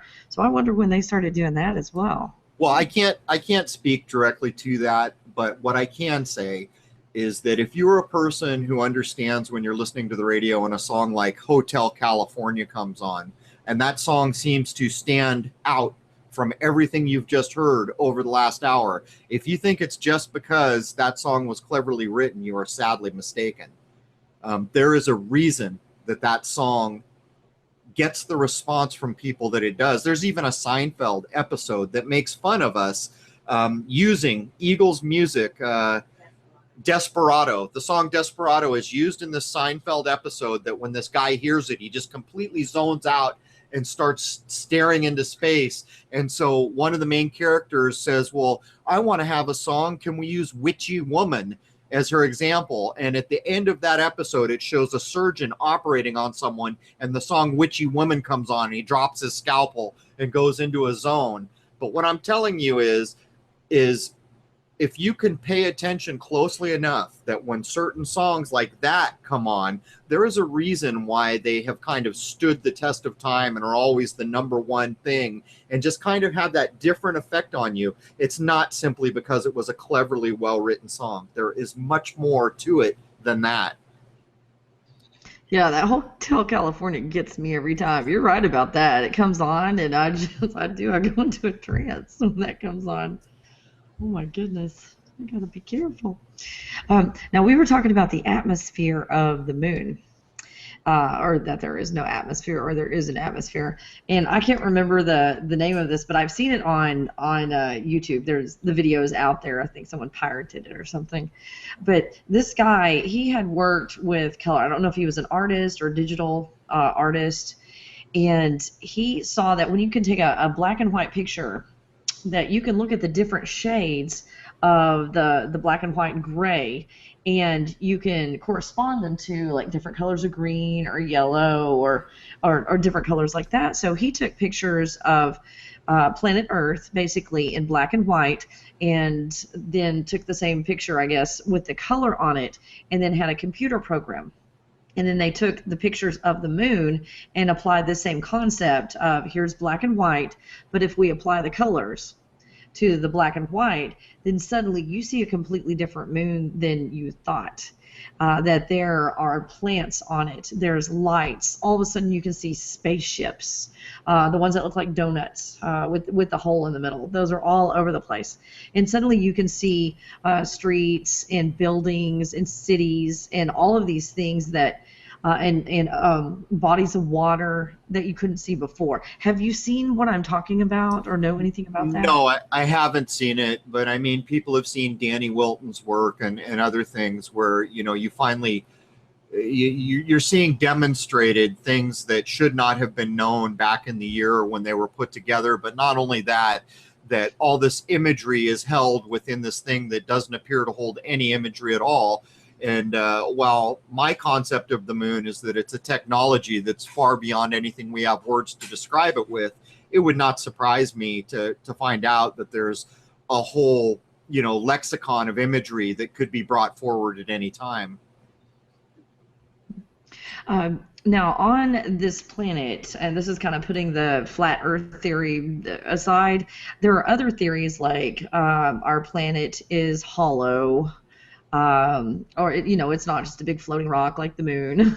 So, do you have anything in your head, even if it can't be backed up by science? Do you have kind of your own little picture in your head of what you think this planet is that we're on? Do you think that it's a spaceship that's projecting what we're doing? Do you think it is a big rock? What are your theories? What I will say in public is that it is perfectly clear to me that where we live has been misdescribed. I will say that much. In terms of putting a model around it, we don't really have a way to know that, do we? We just don't. You could do experiments like I do. I go out and do firsthand things to try to know what I know. If people wanted to prove the flat Earth or other things, they should go out and do physical hands-on things that demonstrate something to help them build a picture of the model. Having said this, there's not many things. Well, I'll come at this in a different way. It's simply not described as you have been told. And if you take the time to discard all the things you have accepted as true all your life and come back at it and observe for yourself, you will begin to understand that. And while it is more important to understand that where you live has been improperly and erroneously, intentionally misdescribed, it is more important to know that than physically what it looks like. Because once enough people know that there is error, then over time, a more complete picture will form. But in my view, it's just, you might be able to theorize what you think it looks like, but you're putting a theory out there. That's what you're doing. Oh, absolutely. Absolutely. Now, I've seen a lot of videos where there are, sometimes they're different shapes, but most of the time what I've seen is they're kind of circular or round, these objects that go in front of the moon. Or I think you might say they're on the surface of the moon. So do you know what these are? Do you have a theory as to what these are? And how do you know that these actually are going across the surface of the moon and are not something in these, 160 miles or however, whatever distance it really is to the moon? So to clear up some misconceptions, to my knowledge, I have never filmed anything near the moon except the lunar wave. I consider these things all to be in low Earth orbit. And to take that a step further, what is fascinating about them is we are told things in low Earth orbit travel thousands of miles an hour. So I see the opposite in what we are told in these objects. If we consider that something further away should be smaller, the further away it is, the slower it should be traveling. But what I have seen is the opposite of that. I see things that appear to be bigger, which must mean they're closer, which must mean they're faster, but they're actually bigger and slower. So the rules of how orbits work don't really work with this thing. But the main thing is they don't look like anything that we've been shown.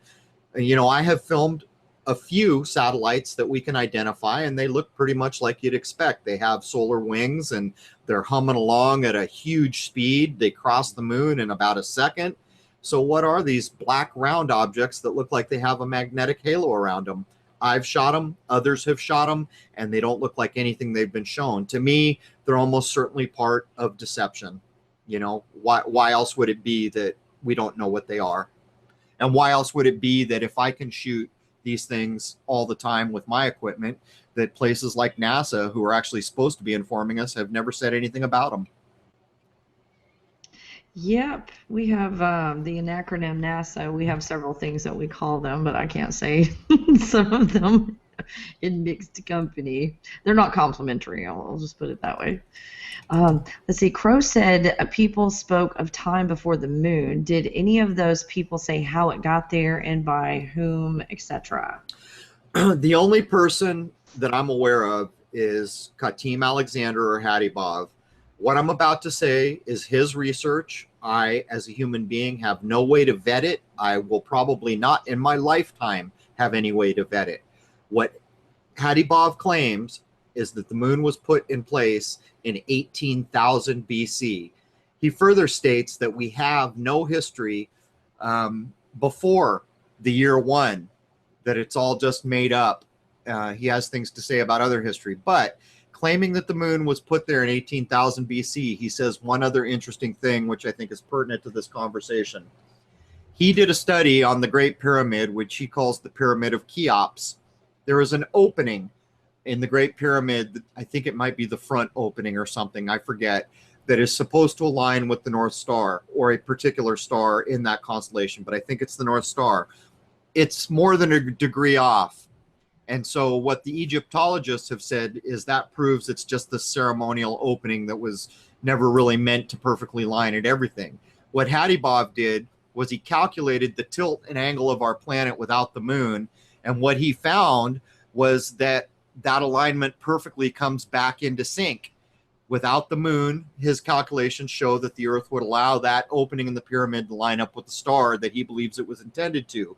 His conclusion was that that is proof that the pyramid is a marker that's been here since before we've had a moon. But again, and I cannot stress it enough, that is the Russian research, and I cannot vet, prove, disprove any of it. I am simply telling you what this gentleman said. We've got some interesting comments over here. Crow sounds like the Matrix has us. We got a little panic going on with everybody. Because that is what happens. We talked about this a little bit earlier, but once you start to see that, even if you don't know what's going on, just the fact that something is different than what I learned, I see a lot of trust issues coming up here. Like, oh my gosh, who can I trust now? And they feel kind of like, I'm flailing on my own. Stop right there. Let me try to address this in just a level-headed way. Yeah, the Matrix has you. The Matrix has me. The Matrix has the President of the United States. The Matrix has the Queen of England. The Matrix has your dog. The Matrix has your bed. There is nothing here that is not in this system. But here's what you've got to consider. When you were 5 years old, was anything different? You just weren't aware of it. So I ask you, would you rather be in this system and blind to it without any hope of improving your situation, or would you rather be aware of it with the possibility that you can further your cause and have control of your destiny? Nothing is different today than it was yesterday before you ever heard me talk. Nothing has changed, except you may know a few things you didn't know before. So there is absolutely no reason to be afraid, to be depressed. The simple truth is, you can either choose to shut it all off and go back to sleep and live your life in bliss, or be aware and try to further your position and your control in the situation we find ourselves in. There's absolutely no reason to be afraid or depressed, because nothing is any different than it was 100 years ago, or maybe even 1,000 years ago, except what you know. And I think that's a big reason that people reject this information without even doing any research, is because they can't handle knowing something different. So I think that's where a lot of the anger that I'm seeing, and people are scared crapless over here. Oh my goodness.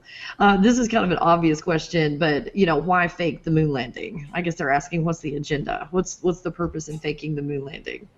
I could sit here and I could regurgitate a bunch of assumptions that doesn't really help you much. I can't tell you exactly why it led to this. I guess we can understand that there was a period in our history when it was pretty clear there was going to be a space age. Maybe it came to that. I don't know exactly why they were willing to tell such a large lie. It seems to me that of all the deceptions I've seen, this one is almost one of the more poorly fashioned, because Weren't they aware that we were all going to have computers at some point and be able to review endlessly everything they'd hand us and find all the flaws in what we'd been told? I don't know why they did it, but they were not alone. You know, everyone acts like Russia and the US were in a space race. That is demonstrably false. We put our boot on the moon, so Russia, who spent all this treasure, blood, and effort, just said, okay, guys, the Americans made it, let's go home. And then they never put a man on the moon. It just, none of it makes sense. I wish I could answer that in a more direct fashion. I can't tell you why they lied. Mm-hmm.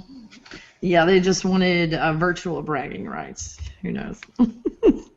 And why they lie to us about everything else. Mm-hmm. So, Kelly, I think I got about 10 more minutes here. Sure. Yeah, we're about to wrap it up. Now, the planets, about 2 more questions. The planets that we see. Now, I've been outside of this, and I've seen a lot of things out there, including a place where planets are made and all that.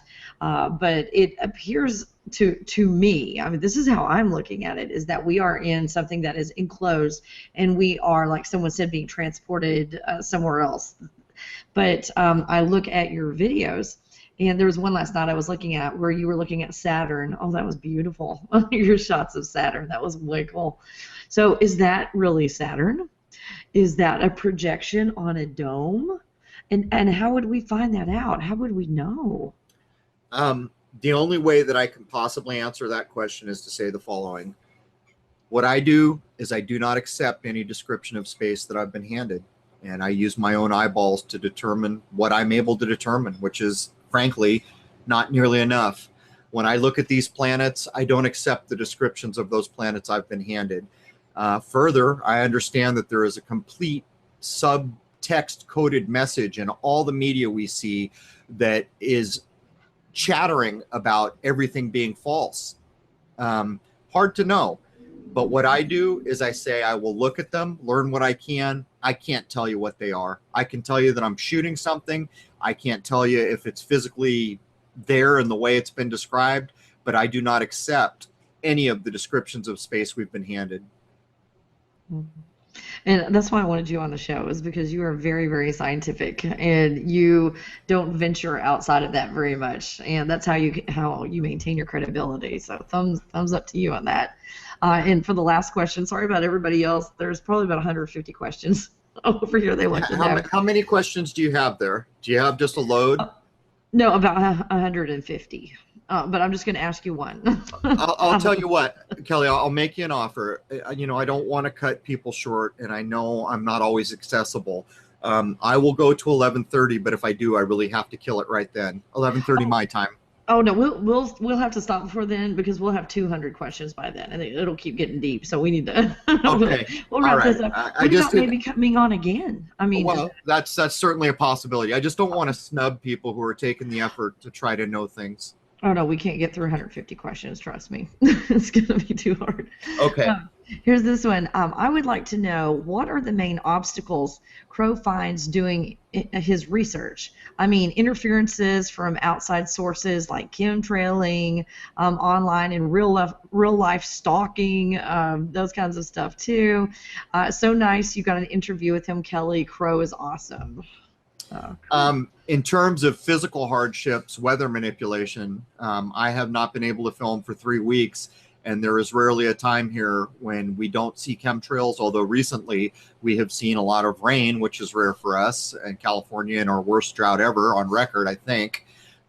So the ability for the sky to close in just a few minutes. The other night when I shot Saturn, you could see that the visibility in my video is going south. Within 15 minutes, the entire sky closed. These are not normal things to me. In terms of community of people making it hard, you see organized attacks. You have channels out there who steal my videos and then try to demonstrate that I'm basically committing fraud and been faking everything, when I have my channel trailer makes a promise that I will never fake video, and I never will. Then you have channels that, you know, will have the last 24 videos they've done on me. But more than that is, you know, I'm not really a kind of duplicitous person that needs to hide my identity. But unfortunately, what we find is there are people out there who want to take an interest in you to the point where they will interfere with where you're working, where you're living. And so there's that. But the truth is, none of that really matters. You just keep doing what you do. You do the best you can. You work with the hand you're dealt. And as you can see over the history of my channel, you do make progress. But you've got to make the commitment to actually open your eyes and start looking at the details of this place. Yeah, and you have to be fearless. On some level, that's the only way. I would like to address that. Mm-hmm. There is absolutely nothing to be afraid of. We get these pictures painted of back in the old UFOs investigations, people got killed. I'm saying poppycock. If you kill people, there is a karmic result from that action. And the people in charge know this. And it is absolutely the reason our armies are staffed by 18-year-old kids and not old men. What they're basically doing is coercing someone else to do their killing for them. And that killing doesn't happen on near the scale you're told it does. And if this was such a violent, fearful world, why would they need to produce all this false news of trains derailing, planes crashing, 9/11 happening? It goes on and on and on for the simple truth that they need to instill fear in people. And I'm here to tell you that I operate completely free of fear. Completely. I don't give it a second's thought. There is nothing to be afraid of other than, to steal a man's cliched statement, fear itself. If you're afraid of things, it's because you've been convinced there's something to be afraid of. But I will ask everyone listening, how many people do you meet in a daytime that want to harm you?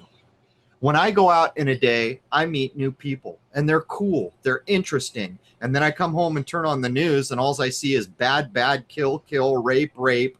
And what I see being projected doesn't even remotely resemble the world that I see when I go out. So I will ask you in closing here, when you go out in a day, do you meet people that want to beat you up and knife you and kill you and harm you and, commit rape? There's people out there in the world that may have these issues, but they are the minority to the millionth participle of a percent. So that's what I would say. Mm-hmm. And that goes along with the system that they have in place. Has to do with the type of beings that we are. We are creator beings, and we are in a universe where you have free choice and free will inside this universe. And what I found, even when I died, the guy was like, "Come this way. This is the way to go." And then he's like, "It's your time to go." And I told the guy, "No, it's not my time to go. I have to go back." And without any fighting or effort or anything, I started to go back to my body. I mean, that's the ultimate, and they could have just sucked me up in that tube and took me. And because I said no, that they didn't. And it shows how the systems work, as above, so below. The systems on this planet need the permission of the people for it to work. That's what fear does. That's what this fear-based system is largely about, to heighten your emotional state, to make you susceptible to influence, negative, dark, and otherwise, and to keep you afraid. I mean, I can remember a time when getting on an airplane was a fun thing. It isn't that way anymore. There have been so many fake airplane crashes lately that you can only imagine how many people in this country are terrified to even go near a plane. There's no reason for it. Part of becoming an enlightened individual and an individual who is going up the ladder instead of stuck in stasis or going down the ladder is to shed fear. Until you shed fear, you are not really moving forward. And this whole system is built to instill fear, and it's a false system. See through it. Don't buy into it. People are basically good. And while there are bad apples out there, the vast majority of us are just people living, trying to raise a family. That's the truth. Oh, absolutely. And thank you so much. Oh, my cat. Tiffany, seriously? Sorry. Thank you so much for being on the show. Oh, she doesn't break anything under there. I've got some breakable things over there. I really appreciate you being on, and let's see if we can get you on again, because we've got even more questions now from when we had 150. I told you that would happen. And see if we can get you on again and ask some more questions, because I think we thoroughly covered the moon here and everything that we could scientifically. And as you get more stuff that you can tell us, I would love for you to share that with us as well on future shows. So Thank you so much. And thank you guys for tuning in to the show and asking some really good questions here. And if you would like for Crow to come on the show again, please let us know in the comments and have some questions because I know we couldn't cover all your questions. So if you could put them down there, your questions, then we'll have kind of a direction for the next show when we have him on. So, and if you guys want to see him write a book, put it in the comments too. We got to get a book out on this, make this legit. So, anyway, guys, thank you so much for being here, and thank you again to Crow for being such a gracious guest. And I will see you on the next video. Bye. Bye bye.